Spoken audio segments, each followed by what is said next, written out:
Dhurandhar 2 the revenge box office ను అక్షరాల షేక్ చేస్తుంది. ఆదిత్యధర్ దర్శకత్వంలో రణ్వీర్ సింగ్ హీరోగా తెరకెక్కిన ఈ స్పై యాక్షన్ థ్రిల్లర్ కేవలం 3 రోజుల్లోనే ప్రపంచవ్యాప్తంగా 500 crores పైగా వసూళ్లు సాధించి సంచలనం సృష్టిస్తుంది. భారతీయ సినీ చరిత్రలో అత్యంత వేగంగా ఈ ఫీట్ సాధించిన చిత్రాల్లో ఒకటిగా నిలిచింది. ఇప్పటికే పలువురు సినీ ప్రముఖులు ఈ సినిమాపై ప్రశంసలు కురిపిస్తుండగా తాజాగా నటి రేణు దేశాయ్ చేసిన కమెంట్స్ వైరల్ అవుతున్నాయి. దురంధర్ 2 గురించి రేణు దేశాయ్ మాట్లాడుతూ, మన సాయుధ దళాలు, నిఘా సంస్థల పట్ల గౌరవం ఉన్న ప్రతి ఒక్కరూ ఈ సినిమా తప్పకుండా చూడాలి. వాళ్ళ త్యాగాల వల్లే మనం సేఫ్ గా జీవిస్తున్నాము.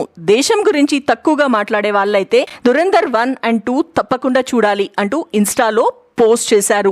అంతేకాదు భగవద్గీతలోని శ్లోకాలను షేర్ చేస్తూ దేశభక్తి మెసేజ్ కూడా ఇచ్చారు. ఈ సందర్భంగా భారత ప్రధాని నరేంద్ర మోడీ పట్ల తన అభిమానాన్ని మరోసారి బయటపెట్టారు. సినిమాలోని చాయ్ వాలా జల్వా డైలాగ్ తో రీల్ షేర్ చేస్తూ, నేను మోడీజీకి గర్వించదగిన అంధభక్తురాలిని అని కూడా పేర్కొన్నారు. రేణు దేశాయ్ చేసిన ఈ కమెంట్స్ ఇప్పుడు సోషల్ మీడియాలో హాట్ టాపిక్ గా మారాయి. మరి దురంధర్ 2 క్రేజ్ ఇంకా ఎంత దూరం వెళ్తుందో చూడాలి.